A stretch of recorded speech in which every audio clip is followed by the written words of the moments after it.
Good evening, everyone. How is everybody doing? Good evening, sir. Fine. Good evening, Dr. Do. Good evening. Happy Friday to everyone. Wish And you same. How you doing? Happy good. Friday, Doctor. Happy Friday. So we are going to start off here shortly.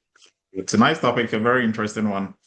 And there is uh, a little, I wouldn't say secret, but like a bonus at the end of it. Right. So make sure you are staying till the end. Now, this is one of one of the foundations or frameworks. They are the backbone of everything that we do in cybersecurity, right? So, as a security professional, aspiring, whether you're aspiring or you're already in the industry, it is always advisable that you stay ahead of what is going on in the industry, most especially like when it comes to frameworks and others. So that is our discussion for tonight. You are all very welcome, and we are starting time now. Now, kindly put where you're joining us from in the chat. And then also for folks looking to renew their certifications, you can put hashtag Team Live in the chat. And if you take a screenshot of that, every hour of this session counts as one CUCPE, however your certification body will call it, is a continuous educational point. And you can use that to renew your certification when your 3 years is up. Right. So with that, we are going to jump in. You are all very much welcome. Tonight's topic, we are looking at 2025's most popular GRC frameworks. And uh, there's a lot to, break down when it comes to this topic. So for everyone who is new to our Friday cyber chats, it is brought to you by Rhythmis Academy. We are a training institute based in New York, and I'm going to be your co-pilot, and I will also have uh, some people or folks who want to chip in or add to the news for this week. They can also do so as well. I'm Dr. Emmanuel Ledu.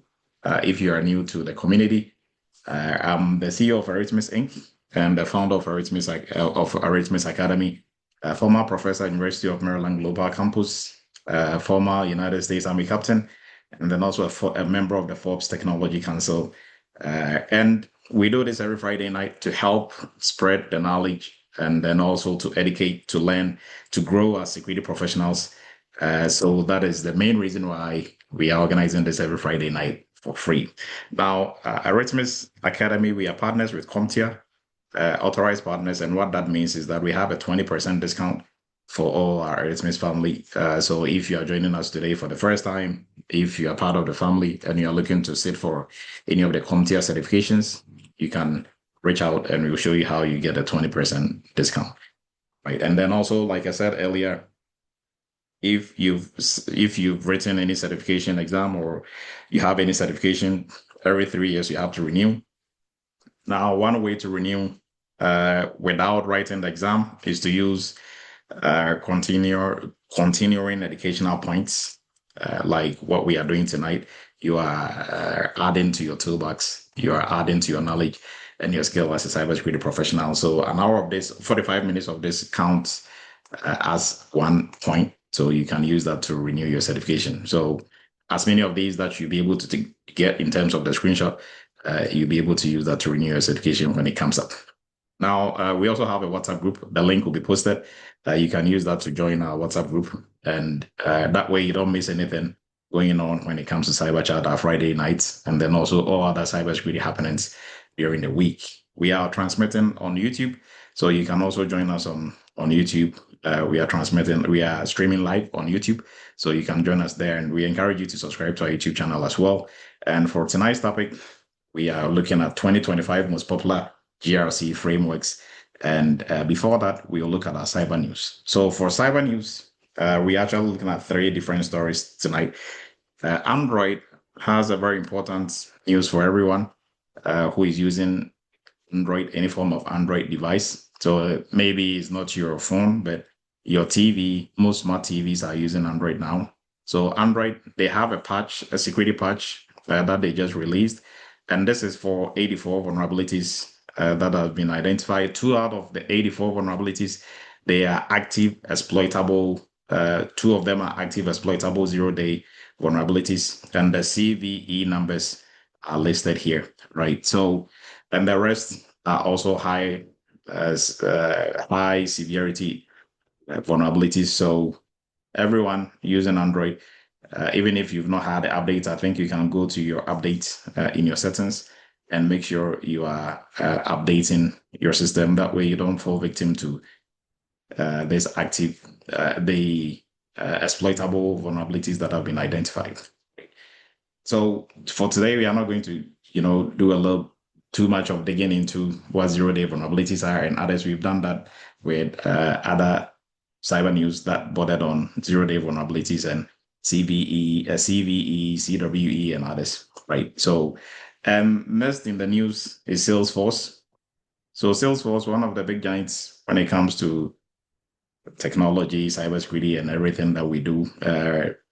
The company, running your company and all that also as well. Now, why are they in the news? So Salesforce, they got breached, and because most companies are using their platform for different use cases, companies like Proofpoint, SpyCloud, Tanium, Tenable, the owners of Nexus, they all got affected by this breach.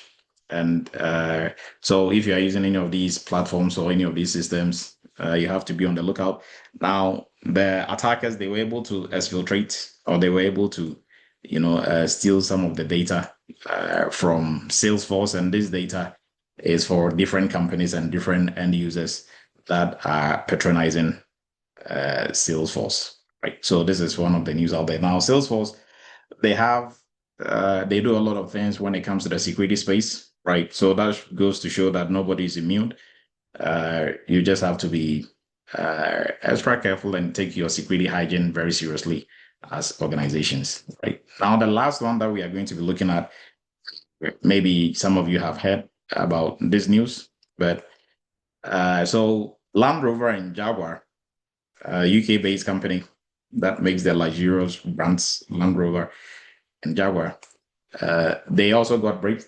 They suffered a breach, and they are still in the process of, sorting things out. So they have almost 33,000 of the employees staying home until the 9th of September. And their whole entire IT systems worldwide has been shut down, right? They've pulled all of it down. They've taken it down to be able to deal with this cyber attack. So we're not really sure of the details of how this attack occurred and all that, but I'm pretty sure it might be a ransomware attack. I stand to be corrected on that one, but that is what I suspect, right? So Land Rover is also suffering, and this goes to show you. So I think I'll pick maybe 1 or 2 contributions on this one. Every company is going to get breached at a point in time, right? Regardless, you can be the company that is coming up with the most sophisticated cybersecurity tools, you can still get breached. Now, what are some of the things that we can do to help or save ourselves when this occurs, right? It is going to occur. It's just a matter of time. So what are some of the things that we can do to make sure it doesn't become overly painful or it doesn't become a significant life-changing event for your organization? Any takers on this? You can kindly raise your virtual hand, and I'll give you the floor. What are some of the techniques, the strategies that we use in cybersecurity to ensure that even when we do suffer a breach, we are able to kind of streamline the effects or the impact of the breach?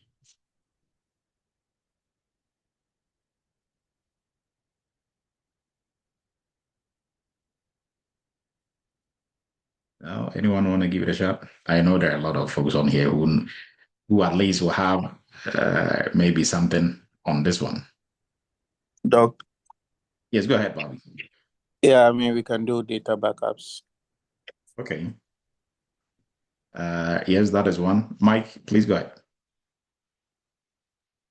One important thing we can do is to have an incident response plan ahead, having awareness training as part of it. Yes. Incident response plan, very key. Emmanuel, please go ahead.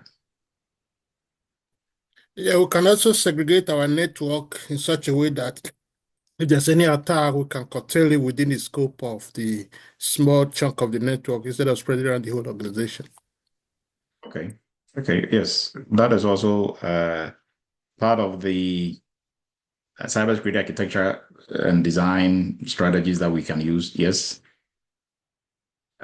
So everything that everybody has said, yes, can be used as a strategy. But if we are looking specifically at when the incident occurs, right? What are you going to do, or what would you have had in place to really make sure, even if the incident occurs, you're able to manage it and manage it well? So we are talking about the management of it. Because sometimes for these companies, they'll be running around like chickens with their head cut off. It will take them weeks and months to figure this out. Abraham, you are coming in very broken. Hello, sir. Okay, Abraham was coming in broken. So if you can come back again, Abraham. And I think there was a hand up route to Abraham. Yes, go ahead, Abraham. Yeah, good evening, Doctor, and good evening to everyone. I believe enterprises should have their data recovery sites up and running, tested, and make sure that they have the necessary technology and systems in place to take over from other systems when such incidents happen. In this case, for when there's ransomware attack or any attack that may seem to impact the operations of the organization. Okay. But what will inform the backup that we have to do and all that?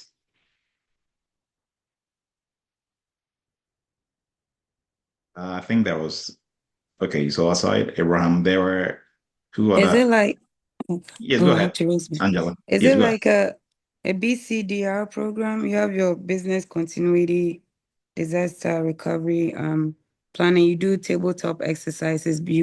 You frequently test it and make sure if something happens, it's activated and good to go. Yes.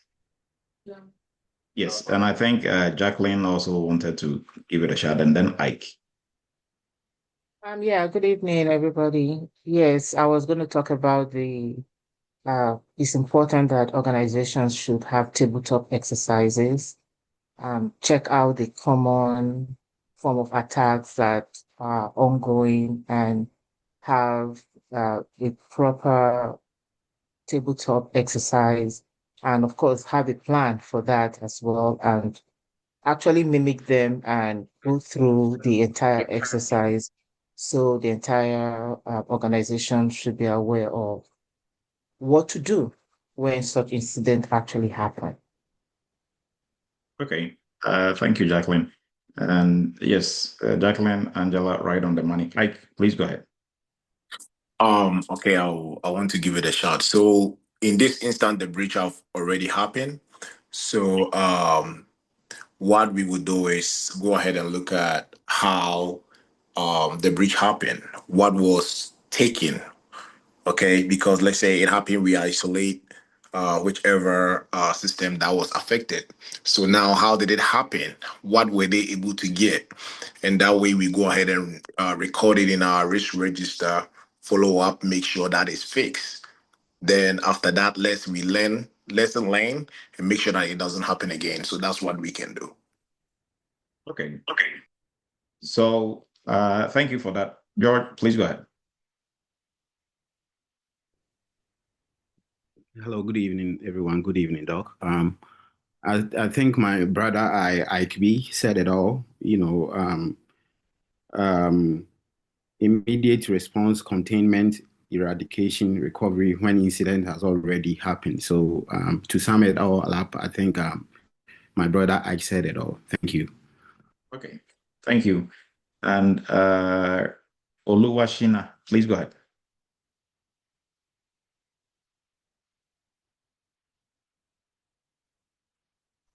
Yeah, good evening, everyone. I think the previous speaker actually spoke my mind. The first thing to do is to isolate the breach immediately. Take affected systems or network offline or disconnect them from the network. So that before you do all the steps, that's it. Okay, thank you. So look at it this way, why do we have the fire department? Is it that we want there to be a fire outbreak? No, but fire outbreaks is just a matter of time, right? We don't want it, but it is going to happen regardless of whatever we have in place. We can have fire safety, everything on point. Still, for whatever reason, some reason, things happen, there's going to be fire, right? So if there is a fire, that is not the time that we are trying to put together a fire department or a fire team. There has to be a fire team in place, and they should have been doing fire drills on how to put out fires and others. And, the team should know exactly who is doing what. So when there is a fire, that is not a time for them to be fighting on who is doing this. No, I'm the one doing and stepping over everybody. And in the cybersecurity space, what we do is incident response. There has to be an incident response program in place, right? Now, incident response go hand in hand with business continuity and disaster recovery, right? They are all, a world on their own, but they complement each other. Now we start with incident. When the incident occurs, we move straight into incident response. Now, within the incident response, we have our incident response plan.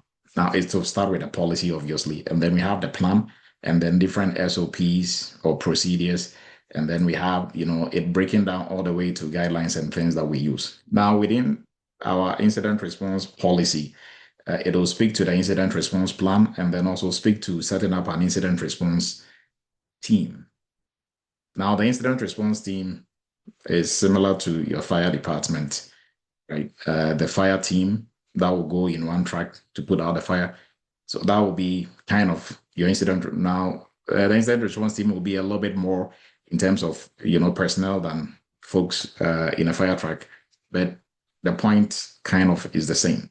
So what happens is if this team is put together and they do regular tabletop exercises, that is practicing on how to, if an incident happens, what are we going to do? And we have steps that we go through during incident response, right? So during the internship and workshop program that we run, we take interns through setting up an incident response team and actually going through and doing tabletop exercises, right? So when they find themselves in an organization and they are part of the incident response team or an incident happens, or they find themselves in a managerial role, they know what to do if there's an incident, right?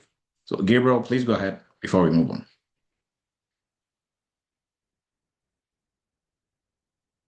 All right, thank you very much, Dr. Adu. Just taking a look at the JLR attack right now, and I noticed that it's a whole lot of compromise from their third-party vendors from what I see in the attack, though they had an APT actor, very notable ones. So it is actually noted that there's SAP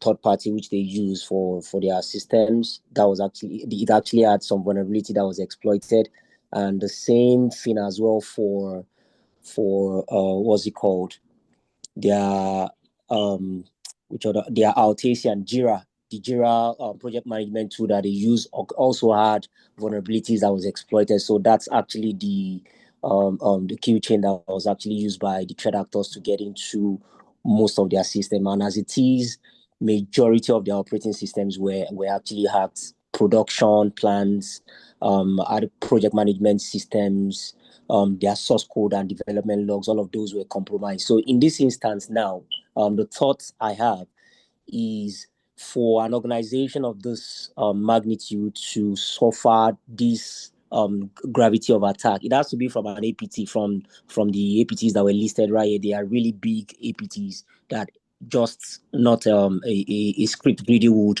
attack except for an APT. So in this instance, would this organization create a BCP for a hot site? And we know for certain that creating a hot site for all of the systems that were compromised, that's going to cost huge amounts. So for an organization like this, how would they recover and get back to full production with all of their critical systems on being under attack and non-functional at this period, and considering it's coming from a third-party vulnerability? So how would they handle that? Okay, great question. Now, the incident has already occurred. So there's nothing like in incident response, your very first step is planning. But when the incident does occur, planning goes out of the window, right? It's out. You don't have the luxury of going back to plan. Now, in this instance, you were talking about them having a hot site. And for everybody who is not familiar with hot, cold, and warm sites, it's part of the strategy that we use to manage incidents if they do occur. So hot site, cold site, simply an example is in your house or in your apartment, renting, you can rent. So there's a likelihood of maybe probably an incident of your whole entire house or apartment being flooded or being, like catching on fire and a lot of things being destroyed. So you wouldn't be able to live there. Now, a strategy that you can put in place is to rent another apartment, right? Set it up exactly like what you have now. So the setup is what, calls for a warm site or a hot site or a cold site, right? So for a cold site, you just rented the apartment. Although you are living in one already, you rent another one just in case, for a rainy day, if an incident does occur. So you can leave it, with just nothing or just a chair or two or just a bed and something to sleep on, but not really fully furnished. Or you can have it half furnished. That way, if your main house or apartment you're living in goes kaput and you can't live there because there's an incident, then you can go there and just, you just have to add just a little bit more to make it livable. Or you can have it the same way that you have set up your apartment or home. So everything that you have here, you have over there. So if an incident does occur, you just simply go there and it's like nothing happened, right? Now, all of it they all come at a cost. I don't think any of us here, mostly on our own personal, terms, we will say not to be prudent to have another house or apartment just in case something happens. But for a business, they don't have that luxury. They have to have something like that in place. And that will be informed by their incident response program. Right. So if your incident response program is non-existent or you are pretending it's there, especially for the big companies, they are winging it and they have all the money in the world to be able to put in place a better programs, but for whatever reason they don't, or people in charge of it, is big old boy. So they make it look like they are doing something very, very productive there until something like this happens. So now what they can do is go back to their incident. If the incident response program is not strong enough, they don't have a very robust incident response team that have gone through different scenarios and have, gone through how to manage such an incident. It's going to take them a little bit, but it's never too late, right? If they had a good warm site, cold site, or hot site in place, they wouldn't have shut down their operations until maybe 9th for more than like a week, right? If they had a hot site, they would have just easily directed all their operations there and then forget about, it's like if somebody stole your laptop, but then your other laptop has everything on the one that has been stolen. Yeah, is you don't want your laptop to be stolen, but still you can still go back to work like nothing happened, right? So for them, I think now they just have to go through that. If they don't have anything in place in terms of warm site, cold site, or then they have to probably start everything from scratch, or it is going to take them a little bit to figure it out. But if they've not done any of these things that I've just spoken about, then they have to start from scratch, right? Find ways of maybe gathering some of the data that they were backing up somewhere, if there is any, and then maybe try to set up. So now what they are doing is they are trying to set up another hard site, but unfortunately they don't have the data, the most current or up-to-date data, but at least they can start from somewhere. So that is what they can do now. But moving forward, they just have to make sure their incident response program is very robust. That is how you go about, combating this.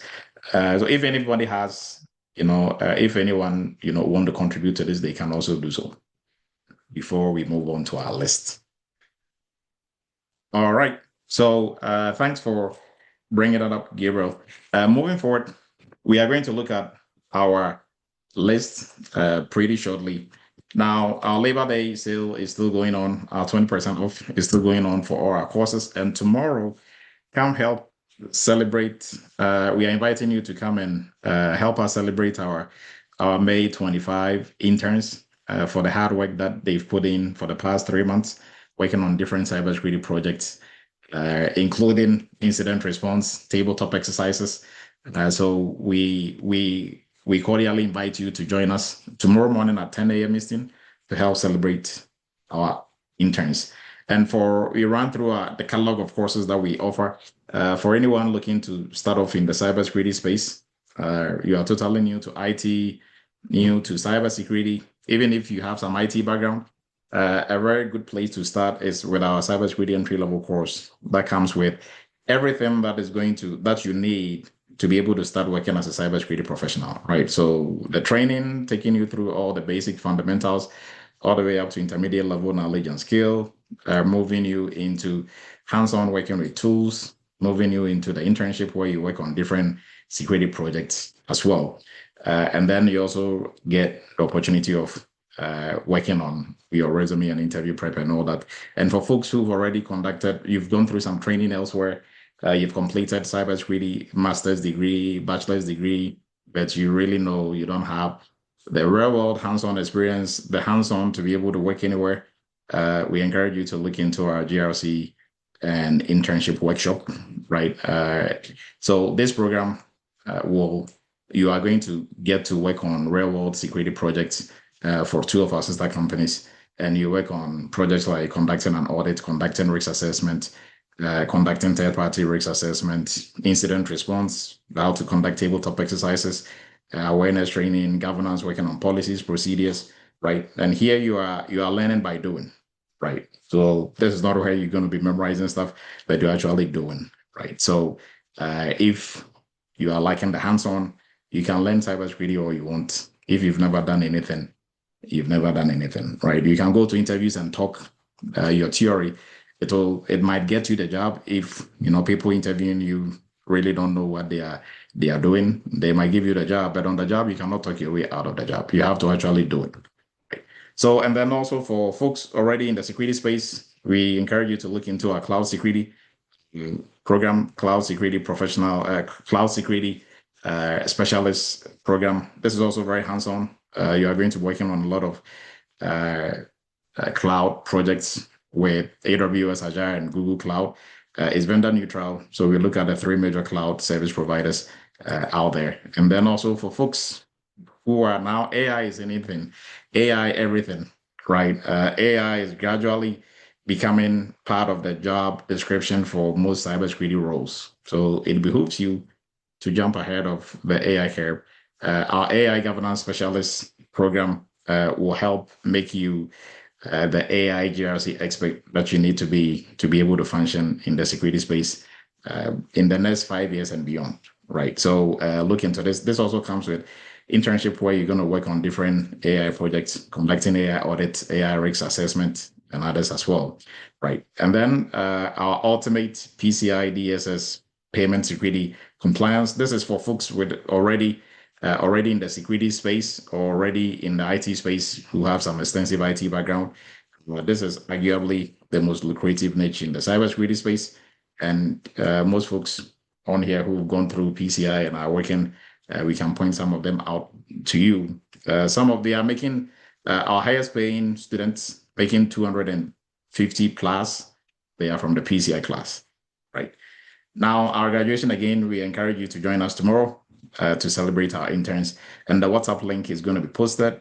Our YouTube channel, we are transmitting everything that we are doing tonight on YouTube as well. So now let's jump in. We are looking at our 2025 most popular GRC frameworks. Now we will start with GRC frameworks for everyone, well, anyone who is new to the cybersecurity space and to frameworks. And here we like to break everything down. That is why every time that you spend with us on Friday nights, you are not, your time is not going to be wasted, right? And you actually even get more than some of the training programs that most of you probably will pay for elsewhere, right? Now we are looking at GRC frameworks. What are they?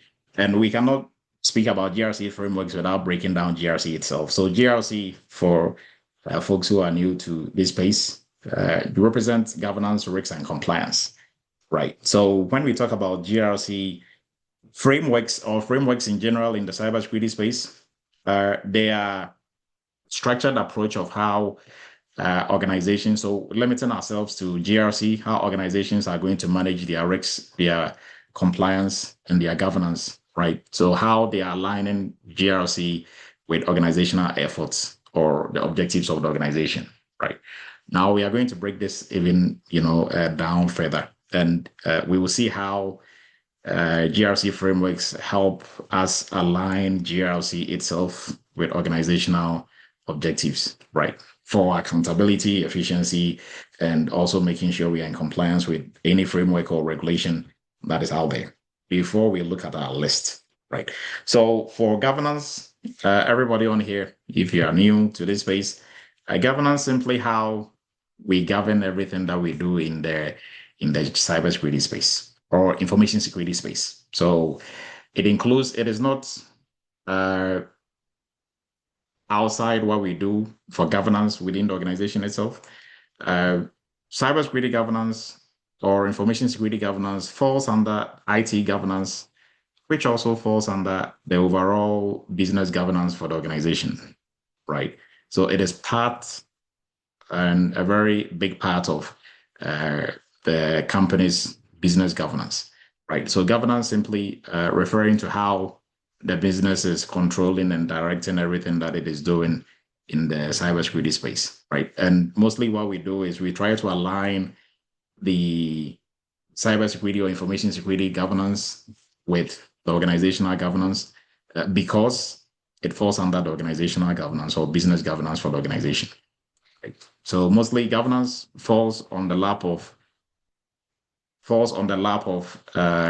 our compliance of our management and our C-suite, right? So with risk management also, it is not also an island on its own. It falls under the overall risk management for the organization. But here we are looking specifically at the risks in the cybersecurity space, information security space, right? So how we manage risks, how we identify potential weaknesses, vulnerabilities within our systems or conditions, and how we assess, we treat and mitigate these risks or remediate these risks using the cybersecurity terms is what we are looking at when we are talking about risk management as part of GRC. Now, when we talk about compliance, there are a lot of regulatory and laws that we have to stay in compliance with as an organization, even when it comes to generally as an organization. And then when we narrow it down to the cybersecurity, information security space, also there's a lot that we have to stay in compliance with, right? So all the compliance within the organization, the information security, cybersecurity compliance is part of the overall total compliance for the organization.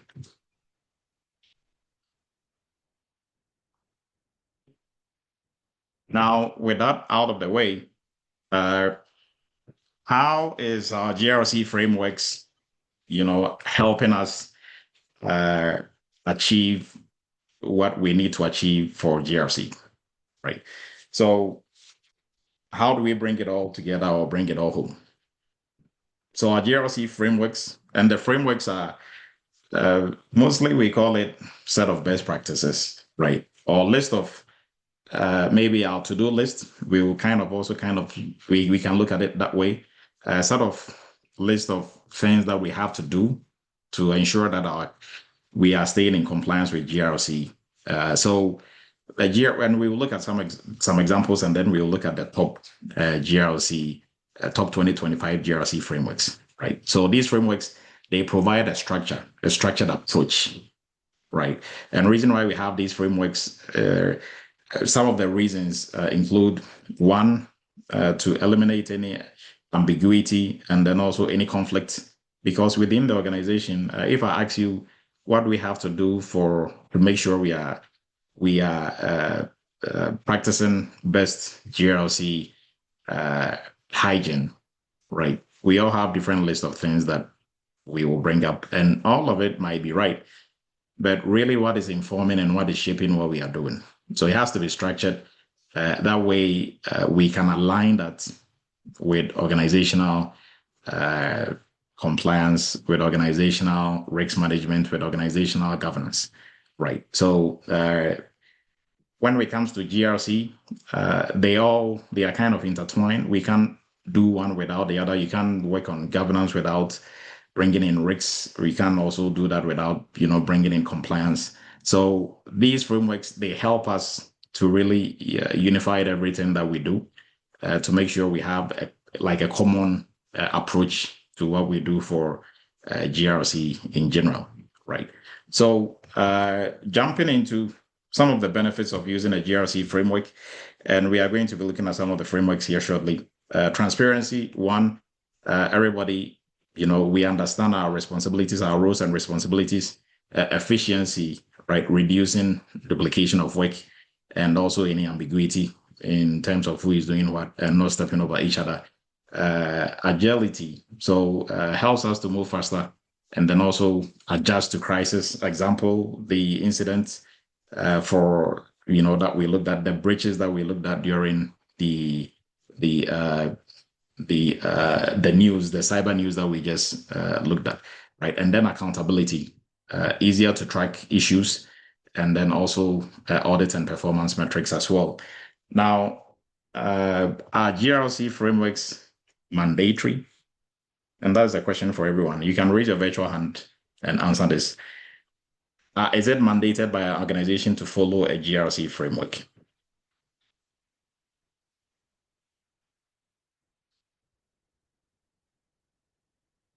Any takers on this one? Rajay, please go ahead. Yes, good evening, Dr. Adu. So it's a case by case, depending on the framework. Some frameworks, like say NIST, for example, is a voluntary framework. So the company would not be mandated to abide by that framework. However, frameworks like GDPR or HIPAA, it pretty much depends on the type of data that the company is dealing with, and consumer data that they're managing. So I think that would kind of dictate whether they have to follow mandatory frameworks around the information that they're managing, pretty much, if I'm correct. Okay. Martin, please. Yes. Good evening, Dr. Edo. Good evening, the team. So talking about the frameworks being mandatory or not is actually dealing with is relying on the type of data the company might be handling or processing. Like GDPR is quite like a worldwide recognized framework for personally identifiable information. But in US, for companies like that part of stock exchange, they have to follow a framework like SOX, Sarbanes-Oxley, and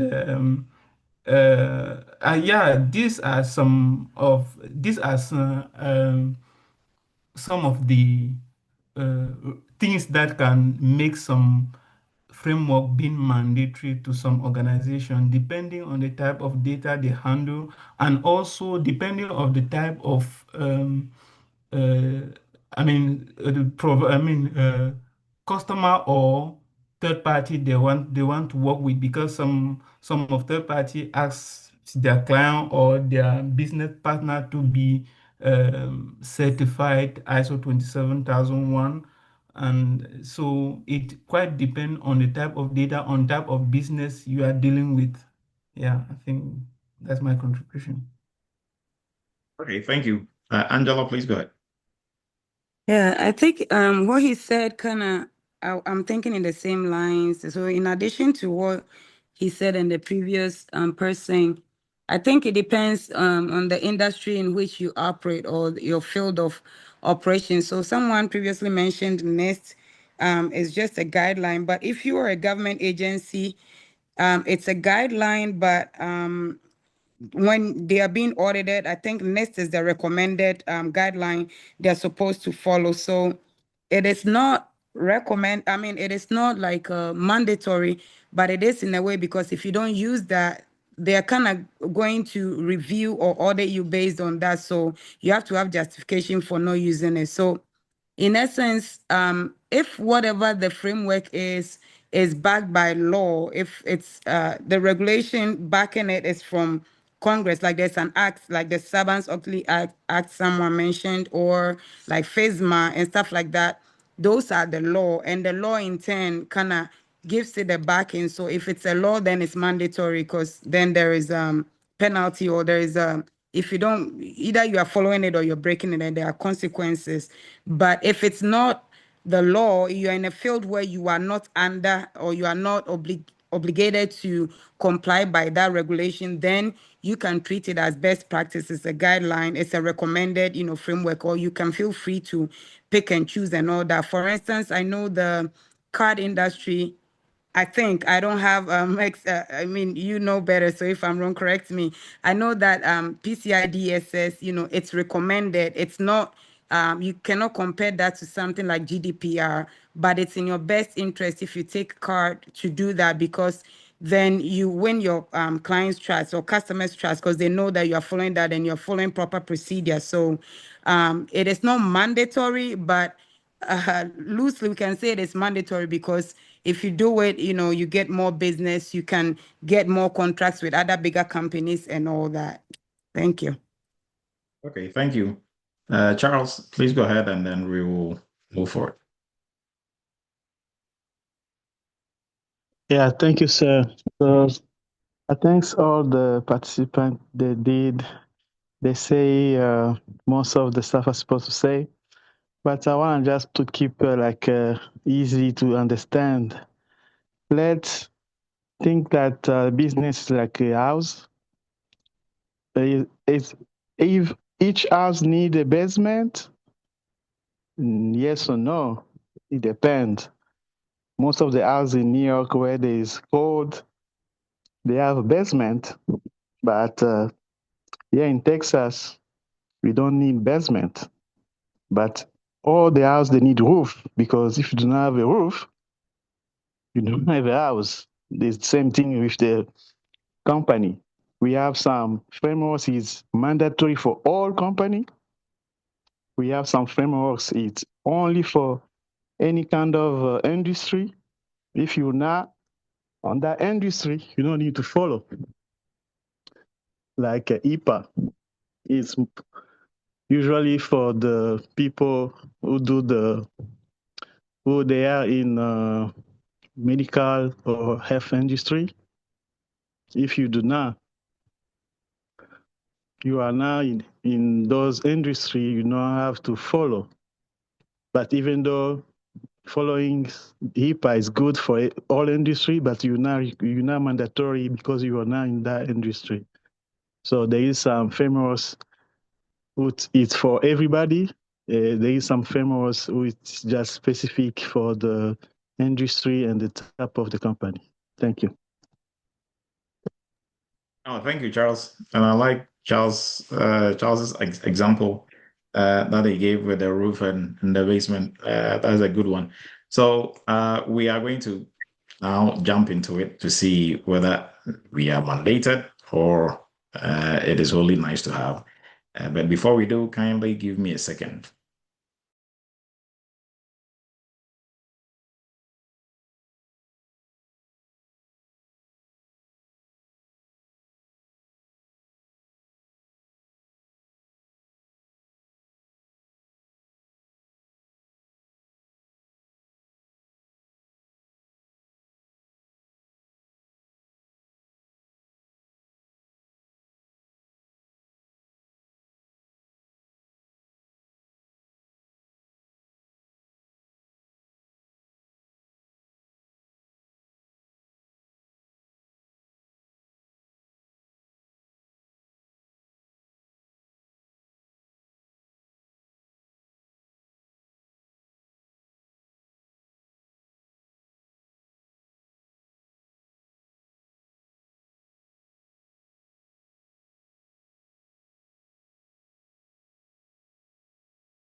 All right, everyone.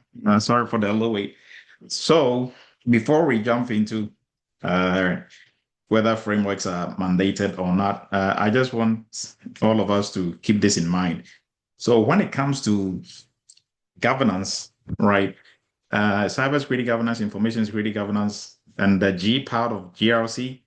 When it comes to governance, we have to choose our words carefully, right? And this is what I mean.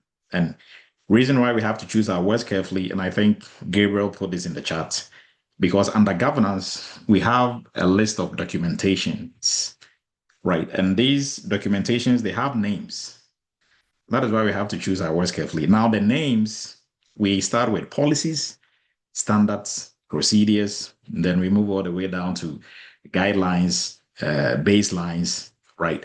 So if you want to explain or you are talking about policies or frameworks and you're referring to them as guidelines or as baselines, then, are they baselines or are they policies or are they frameworks or are they, procedures? Are they right? So we have to choose. We can use different words. I understand where everybody's coming from, right? You are saying guidelines for the meaning of guidelines, not the word for that type of documentation. But this is the only space in governance, and when we are referring to documentation, that is the only time we have to choose our words carefully, right? When we are trying to break it down or explain it or use it in a certain time, right? Because you can't say, if I'm trying to explain what a policy is to you, I cannot say a policy is a guideline that is used to know, because a guideline is a different document, right? Or a policy is a standard that is no. A standard is a different document.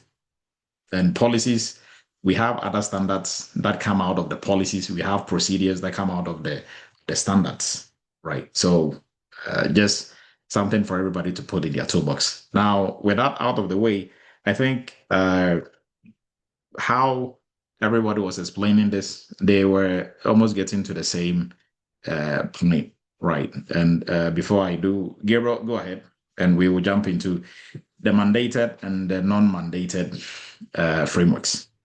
All right, Dr. Adu, thank you very much. Just a quick one. I came across one of your videos by chance, and it gave a better perspective on how GRC frameworks divide into different kinds, and you were able to put each of those frameworks, the CIS version 8, NIST, ISO, PC, all of those you categorized in 4 different areas. And I think it will be very handy if you can give a better explanation of that and how each of those frameworks will fall into that. I know you might probably get into it, but in case you don't, because I might be jumping off the meeting in a second, but I just want to recall that. So if you can help explain better the 4 categorization you did in your video, which has to do with frameworks divided into cybersecurity program development frameworks, enterprise architecture development frameworks, security control development frameworks, and the process management development frameworks. So if you can help distinguish between those 4, I think we would have a better grasp and clear all of those contentions we've been having so far. Thank you, sir. Okay. I think what Gabriel is telling everybody is to go watch the GRC videos, right? So jumping into, and thanks for bringing that up, Gabriel. So jumping into whether frameworks are mandated or not, yes and no, right? Frameworks, some are mandated, some are not mandated. Most of them are not mandated, right? So the ones that are not mandated, we call them nice to have, and they give you kind of a strategic advantage or that a competitive edge. But the ones that are mandated, you don't have the luxury of saying, no, I don't want to follow that, if you fall or you are liable for that framework. And the ones that are mandated, we have 2 categories. So they can be mandated by law. For example, HIPAA is a United States, right? So it's a law of the nation. If you work in the health industry and you don't follow HIPAA, 1, you are going to go out of business really quick. 2, the owners of the company can go to jail. We did a session on HIPAA where owners, they get fined, and then they can also do anywhere from 0 to 5 years plus imprisonment, right? If they don't follow HIPAA, right? Now, so that is the ones that are mandated by law. Now, if you are in California or you are in some, location, and there are some data privacy laws, which also kind of falls somewhat under your GRC space, you have to follow that. And that will be a law that you also have to follow, right? Now, there are other frameworks that are also mandated, but they are not mandated by law. They are mandated by the industry. Example, PCI DSS. If you don't follow it, you are not going to go to jail. But if you don't follow it, you are going to get fined, and you can also go out of business, right? And PCI DSS is enforced by Visa, Master, American Express, Discover, JCB, right? They are the owners of all the cards that we are using in the world. So they came up with PCI DSS through PCI SSE. So if you don't follow it, they cannot take you to jail, but they can stop you from accepting their credit card, debit card for payments, and your business will go out of business. And two, they are going to fine you every month that you are not in compliance, right? And we have other frameworks like that, but these are the ones that are mandated. They are either mandated by law or they are mandated by the industry, right? So by some players in the industry. Now, the other ones that are not mandated, another example, NIST is not nice to have for companies everybody. Okay, so let me break NIST down this way. All the NIST catalog of frameworks, they are made for federal and government agencies to follow. So if you're a government agency, you are mandated to follow that. If you are a private contractor for a government agency, you also have to follow that, the ones that applies to you. Now, if you don't have anything doing with the government, you don't care about NIST. It's nice to have if you choose to follow any of the NIST frameworks, right? But if you don't want to follow them, then, right? So for companies outside the government space, it's nice to have. Companies within the government space and government agencies is mandated, right? Now, other nice to have frameworks, ISO 2701, CIS controls, COBIT, and the list goes on, right? So those ones, they are all nice to have. Now, some companies, if you want to work with them, they will force you to undergo certain types of compliance obligations. Or, for example, maybe if you want to work with Arithmetic and we are like, well, we want to see that as part of our third-party risk assessment, we want to see that you're in compliance with ISO 2701. It's not mandated, but now we are forcing you to, undergo that type of audit or assessment, right? But this is how you break these frameworks down. For the ones that are mandated, either mandated by law or by industry. And every other framework outside that is not mandated, they are all nice to have, right? So your company can choose to follow these ones or not, right? It doesn't really matter. And they can pick and choose based on organizational need and their own, informational security objectives and goals, right?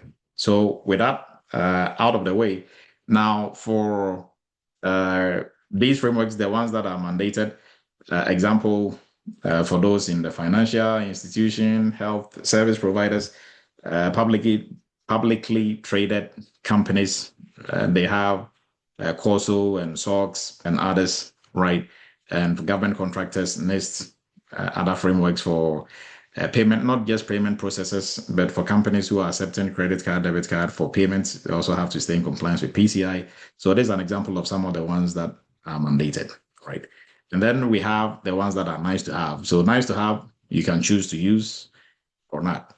There is no, there is no punitive action in this space. It's just you can choose to have or not. Now, if you're a company and you are not mandated under any of these ones that we looked at, it is always advisable that you at least pick one or two frameworks to use because it will help you as an organization. It will help you stay on the right side of bridges and show that you have better security. Now, there's also another question, right? Are GRC frameworks and cybersecurity frameworks the same? Or there is a little bit of a difference? Now, this is a bonus one. GRC frameworks, and a lot of people didn't see this one coming. GRC frameworks and cybersecurity frameworks, are they the same or different? Any takers on this one?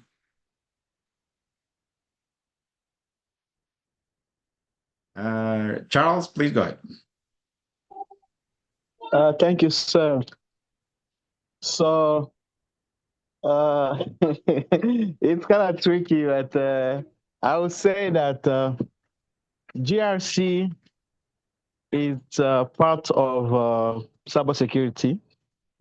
So any GRC frameworks, it's also cybersecurity frameworks, but no cybersecurity frameworks is GRC. It's like mother and daughter, right? If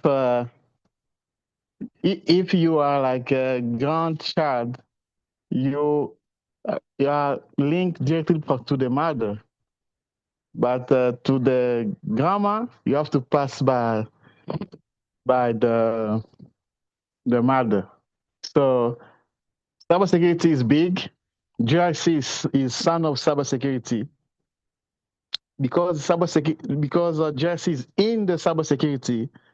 Their framework is also cybersecurity framework, but not all cybersecurity frameworks is GRC frameworks. I don't know if it makes sense. Okay. Yeah. Good start. Anybody else want to give it a shot? Thanks for that, Charles. Yeah, Dr. Du, all I can think of is Go ahead, please. I think you're muted, Angela. Oh, sorry.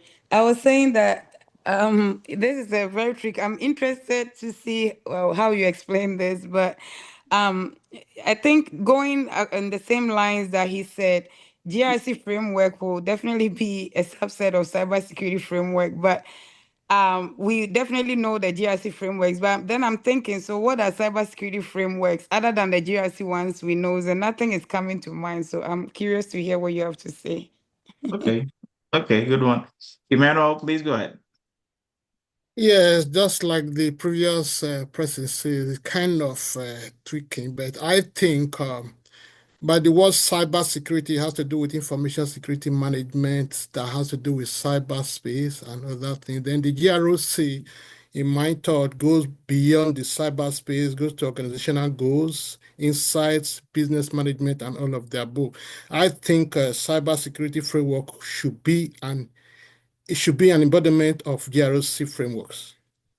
Okay. Andy, please go ahead. Okay, so I will, in a sense, say they are not the same yet. They complement each other. And the GRC is more of the governance aspect, and the cybersecurity may be more to the technical aspects of operations. Okay. Thank you, Andy. Festus, please go ahead. Thank you, Doctor.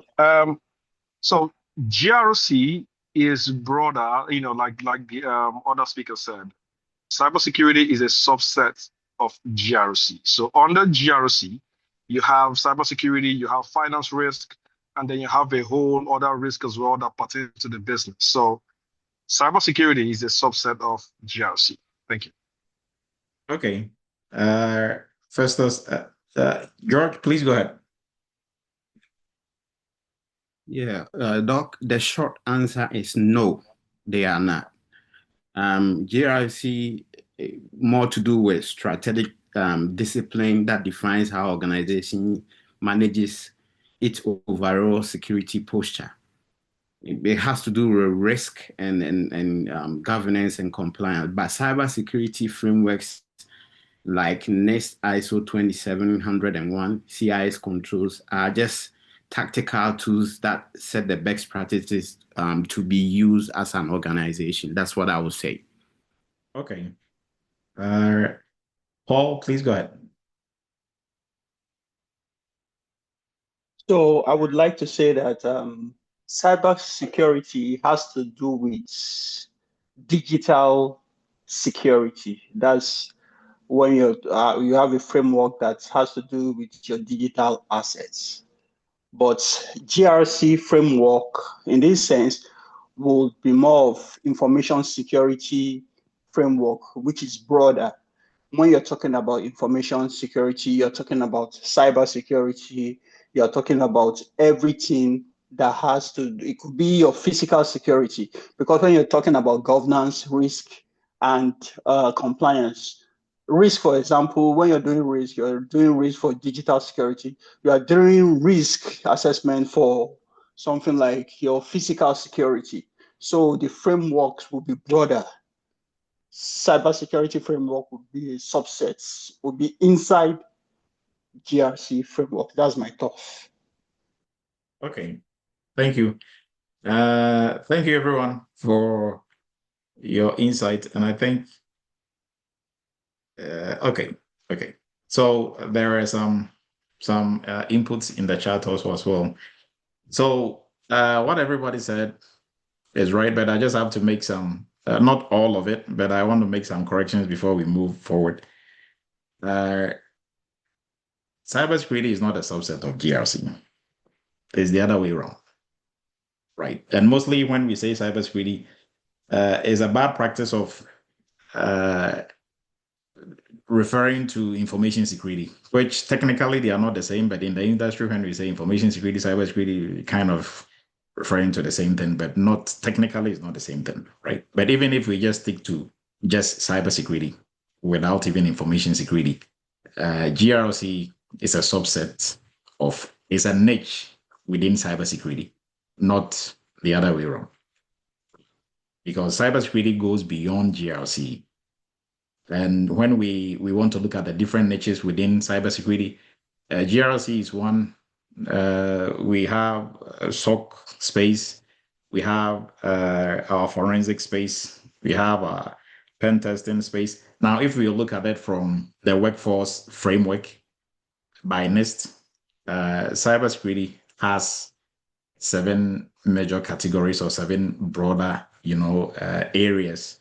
And these areas, some of it will fall under GRC space. Some go beyond GRC, right? So just that correction. Now, with that being said, cybersecurity or information security frameworks and GRC frameworks, they are not the same because they are targeting specific things and specific areas. Now, also, caveat to that is because GRC is a subset of cybersecurity, right? Cybersecurity, there are some frameworks that kind of overlap.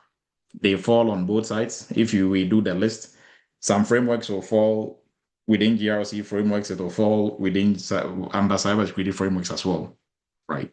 So just keep note of that. Now, what are the main differences between the two? One, we look at the core or the primary goal of these two frameworks. So when it comes to cybersecurity frameworks, I know most of you were mentioning cybersecurity frameworks. They are looking at the technical, like the technicality of how we are supposed to manage ourselves in the security space. And GRC, like the governance, risks, and compliance speaks to. From the beginning of this, when we were explaining GRC, I kept mentioning that the company outside IT, the company has its own GRC objectives because it has its own governance, which is the business governance. It has its own risk management, which is the business risk management. It has its own compliance, which is the business compliance, right?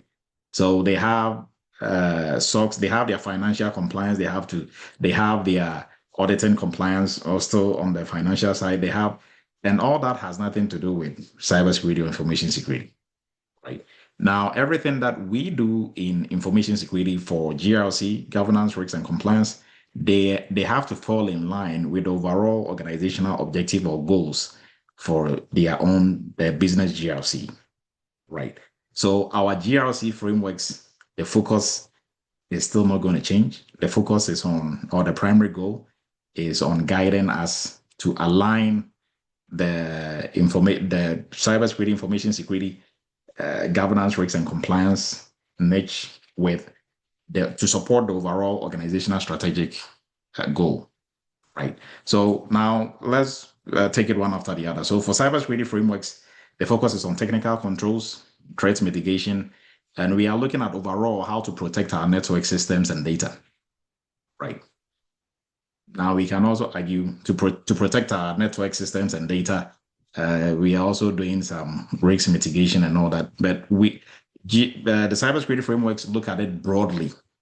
Now the GRC, because it's a niche within cybersecurity, it is focusing just on what it is meant. That niche, the niche of GRC is what it is focusing on, right? So the framework, the focus is on governance, on risks, and regulatory compliance, and internal audits, right? So it is supporting the strategic decision-making and organizational accountability, right? Meanwhile, your general cybersecurity frameworks, they are focusing on how do we protect our systems, people, processes, and technology. Your GRC is looking at strategy, right? If we have to stay in compliance with this, what are we doing about it? How do we mitigate risks to show to our stakeholders that, we are not risky? For governance, do we have everything in place? Do we have our structures? Do we have our documentation in line? If we have to go to court tomorrow, are we going to pass the prudent man rule, right? So that is the difference. Now, what are some of the frameworks that falls here and falls there, right? So for GRC, cybersecurity frameworks, the focus or the emphasis is on control and on controls and operations. Example, we have the NIST catalog of NIST frameworks, and some of the NIST frameworks will also fall under, for example, like the NIST cybersecurity framework. It qualifies for a cybersecurity framework. It also qualifies for risk management framework, which also qualifies it for GRC framework. Now, I brought in risk management framework and kind of will start confusing everybody now, but we are not even talking about that or dealing with that, so forget about that one. Now, these are some of the examples of your general cybersecurity frameworks. ISO 20101, NIST cybersecurity framework, PCI DSS SOC 2, and others, right? We are looking at technical safeguards, ensuring operations are on track, and then we're also offering defense models, and then also driving compliance with security outcomes. Now, when it comes to GRC frameworks, we are looking at structure, risks, and oversight. And examples of these frameworks: COBIT, ISO 31000, High Trust, COSO, Cisco's CCF, ISO 20401, right? And the list goes on. So, reason why I'm bringing this in, the difference between GRC framework and cybersecurity framework, and I don't think anybody on here has even thought of that. Even for folks who've been in the cybersecurity space for a while, some have master's degrees and bachelor's degrees and other degrees in cyber. You probably haven't, gone to that extent of, are these the same? Because normally we assume all the frameworks are all the frameworks, right? But really we can categorize them. Now let's look at some of the use cases. For comparison, when we are looking at IT governance, information security certifications, AI governance, cloud compliance, some of the frameworks that can help us on both sides, looking at COBIT for IT governance, for GRC, on the counterpart for that will be the NIST cybersecurity framework. And this is not the only frameworks that can be used for IT governance. These are just examples, right? Information security certifications. You see ISO is on both sides, right? For AI governance, for ISO will fall under the GRC space. and NIST AI risk management framework also fall under that. That is an emerging. Well, it's not emerging. I mean, it's here to stay, but it's one of the very new frameworks in the AI governance space. For health space, we have high trust, and HIPAA also here as well. So, like I said, but for payment security, there is no GRC framework. Is the general PCI DSS cybersecurity standard or framework, which we can also borrow for what we do for compliance under this space as well. So hopefully this starts the conversation for you to dig more into this. Paul, go ahead, and then we will move ahead. Go ahead, Paul. Sorry, I supposed to have brought down my hand. Oh, from previously. Okay. Okay, that's fine. Now, moving forward, now I think we've actually established the difference between the two, GRC and cybersecurity frameworks, right? Both of them, they have the overall goal is to help reduce risks and make us less vulnerable, but they all have their own objectives, or they have their own, and like you can see here, they have different masters, or they are serving different purposes, right? But overall, GRC as a niche falls under cybersecurity, but that doesn't mean all GRC frameworks are necessarily pushing the agenda of the overall information security or cybersecurity. Yes, it is pushing it, but it is focusing on its own agenda of doing GRC, right? So hopefully this should start this conversation. Now, let's go to the list. But before we go to the list, how did we come up with this list and what makes the list credible? We looked at evidence-based from authoritative sources. So, example, how often for 2025, academic citations of these frameworks, official documentation and version updates. We also looked at real-world implementations, and then reputable cybersecurity platforms and regulatory bodies as well. Now, two, we looked at cross framework integration and adoption. So, which of these frameworks, were kind of integrating with each other or borrowing from each other? That also informed our top list, the list of the most popular, and then also the current industry usage and trends. So, example, high trust, COVID, they've been used in the industry really well this year. So, and some of them are also merging frameworks as well, and alignment with 2025 risk priorities within different organizations. So these were some of the factors we looked at in coming up with the list, and we are going to look at the list shortly here. But before we do, we're still running our Labor Day sale. It ends on the 14th. Yes, I think 14th of this month. And tomorrow, come support us graduating our May 2025 GRC internship and workshop graduates. Come, let's celebrate their hard work. 3 months of hard work working on different cybersecurity projects. And for folks looking to begin your cybersecurity career in different cybersecurity roles, we encourage you to look into a cybersecurity entry-level course.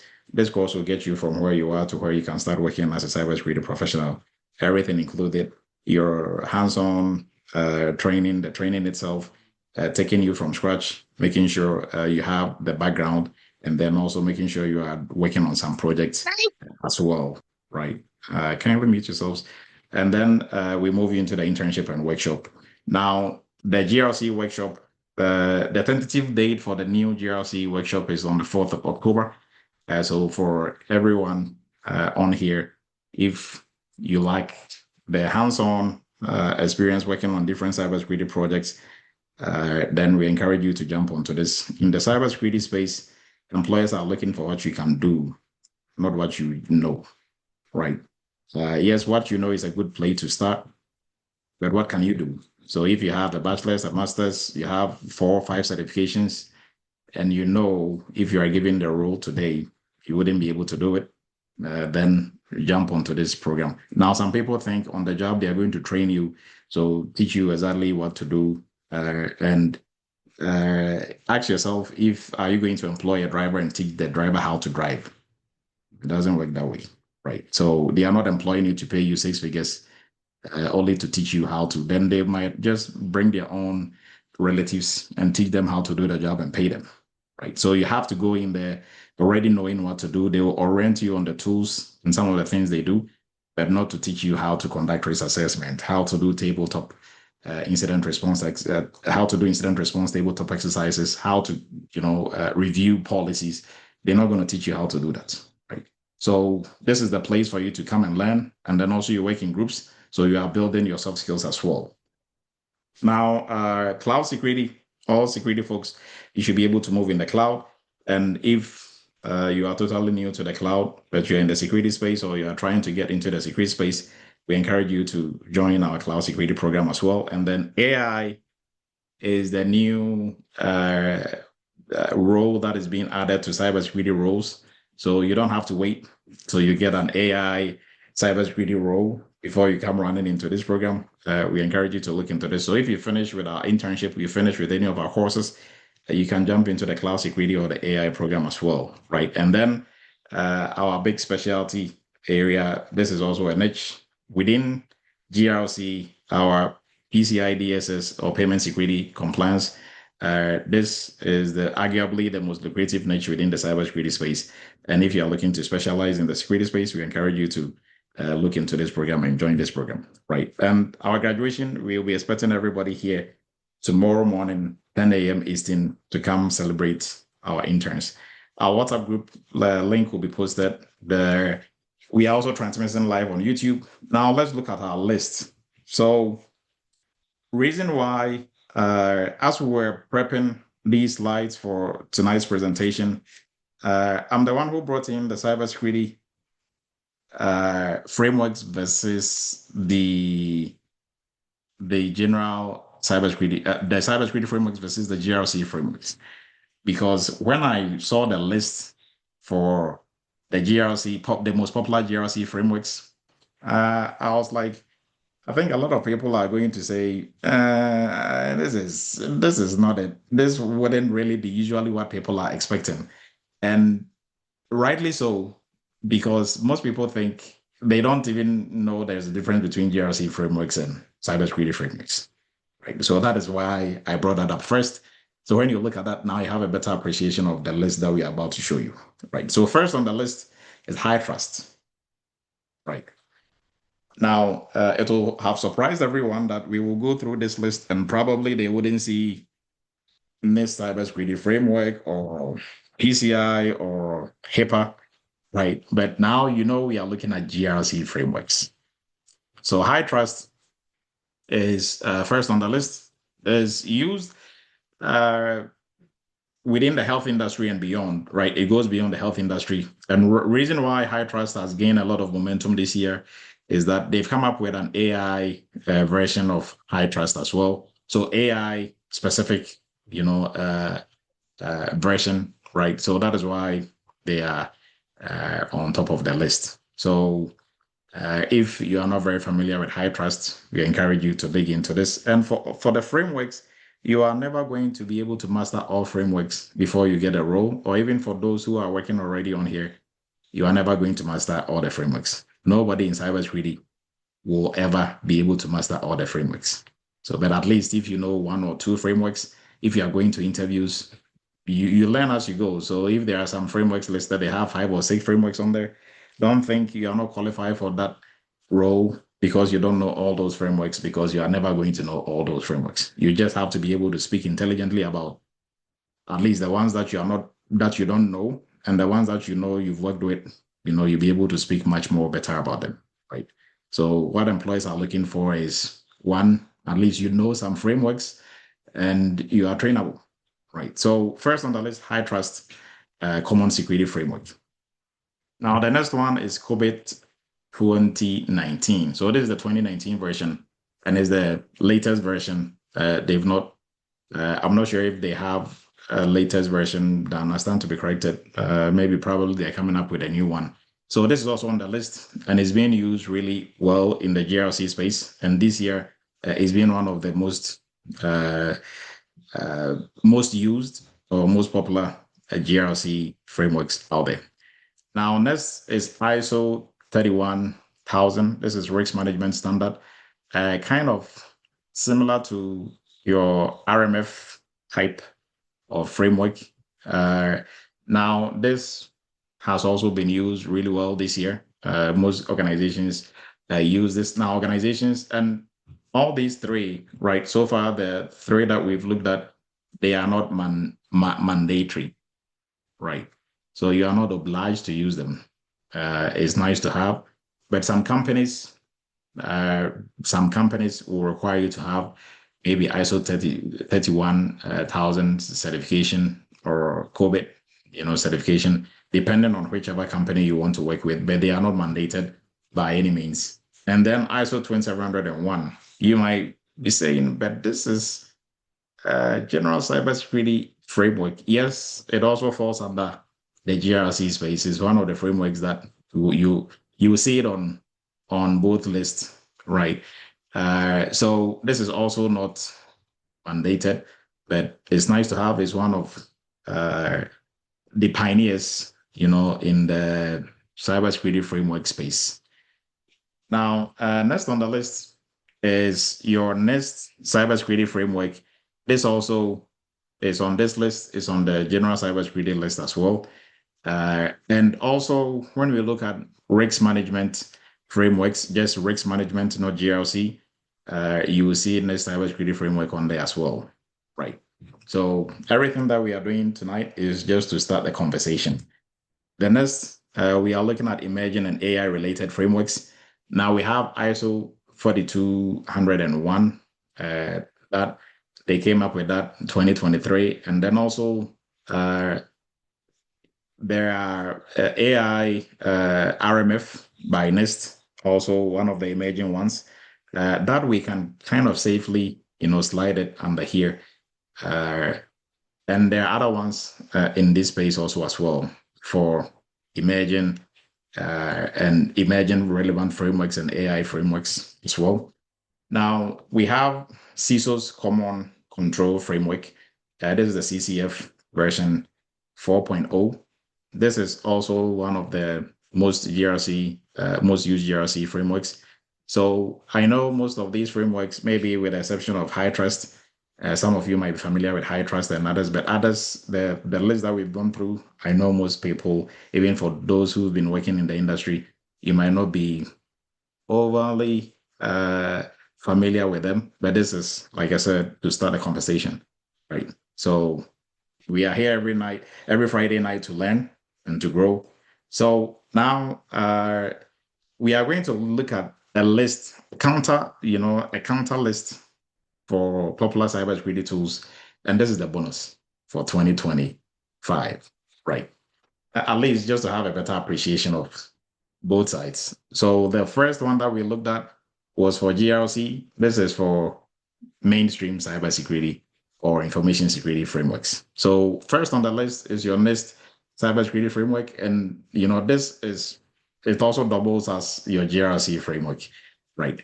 Now, next on there is ISO 20701 and 20702. And then you have your CAS controls version 8.1. That's number 3. SOC 2 compliance, number 4. CMMC, also number 5. PCI DSS, number 6. HITRUST also finds its way here. And then COVID also finds its way here. Zero Trust architecture and CTEM also on this list for the top cybersecurity frameworks. Now, for these ones, we are not going to go individually into them. It was just to show and for you to have a better appreciation of the list that we just looked at, right? That is why we are showing this list also as well. Now, this list is subjective. The top 10, maybe some other schools of thought will take some of these out and bring other frameworks in there. That is fine. But at least 5 or 6 of what you have on here are going to be on everybody's top 10, right, for 2025. So with that, we are wrapping up. And our Labor Day is still ongoing. If there are any questions for the group, and if you think you've actually, you're able to learn something new today, you can also bring that up and share that as well. And I was looking at the chat. So I appreciate everybody's time. We're wrapping up. Right on the money in terms of time. So we encourage everyone to join us tomorrow to celebrate our interns, 9 a.m., 10 a.m. Eastern. The link will be posted. And I think before we go, the link for our WhatsApp and appointment links and everything is going to be posted here shortly. So kindly stay. And if there are any questions, you can kindly bring it up as we are about to wrap up. And Gabriel, if Gabriel is still on here, we didn't prep, to go too much in depth into just one type of GRC framework or just general cybersecurity framework from the perspective that he was looking for. But that has already been done, so you can, get that in the previous video, right? Any questions for the group before we wrap up for tonight? And the link has been posted. So if you're looking to get information about any of our training programs, we have our free courses in there as well. Cybersecurity for beginners, PCI for beginners. You can take all those as well. And if you're looking to get into the internship, the workshop, the link has also been posted. So on that note, we will give some shout outs in the chat and we will be about wrapping up. So we have Willie from Texas and Olua Coyote joining us from Lagos, Nigeria, and some Team Lives in there. Sarah joining, Ajoa joining us from New Jersey and Connecticut. Olua Sheena joining us from Connecticut. George joining us from Ghana. And Mayo joining us from Worcester. And there are some answers in there for the incident response. And the list goes on, some Team Lives in there as well. And still looking out for some shout outs. So I think Kwame joined us from Boston, and I saw Sheila also in there. Kwame and Sheila has been hiding for a little bit, but we were able to catch them today. So Ralph joined us from Detroit, and yeah, I can see Sheila also in there joining us as well. So appreciate everybody's time. Wrapping up for tonight. Hopefully you had something for your toolbox, and I know everybody did. So we will be coming back again same time next week, but we encourage you to join us tomorrow for our graduation, and the Labor Day promotion also is still on until the 14th, right? Appreciate everybody's time. Andrew Pacefield from MA, that will be the last shout out. And everybody have a great and wonderful weekend. We will meet next week for another edition of Cyber Chat, but tomorrow, I can't, say that enough. Our interns, they've worked really hard. And for everybody who's been through the internship program, you know how it is. So kindly come support them and let's cheer them on for the next chapter of their journey as cybersecurity professionals. Have a great and wonderful weekend, everyone, and stay safe.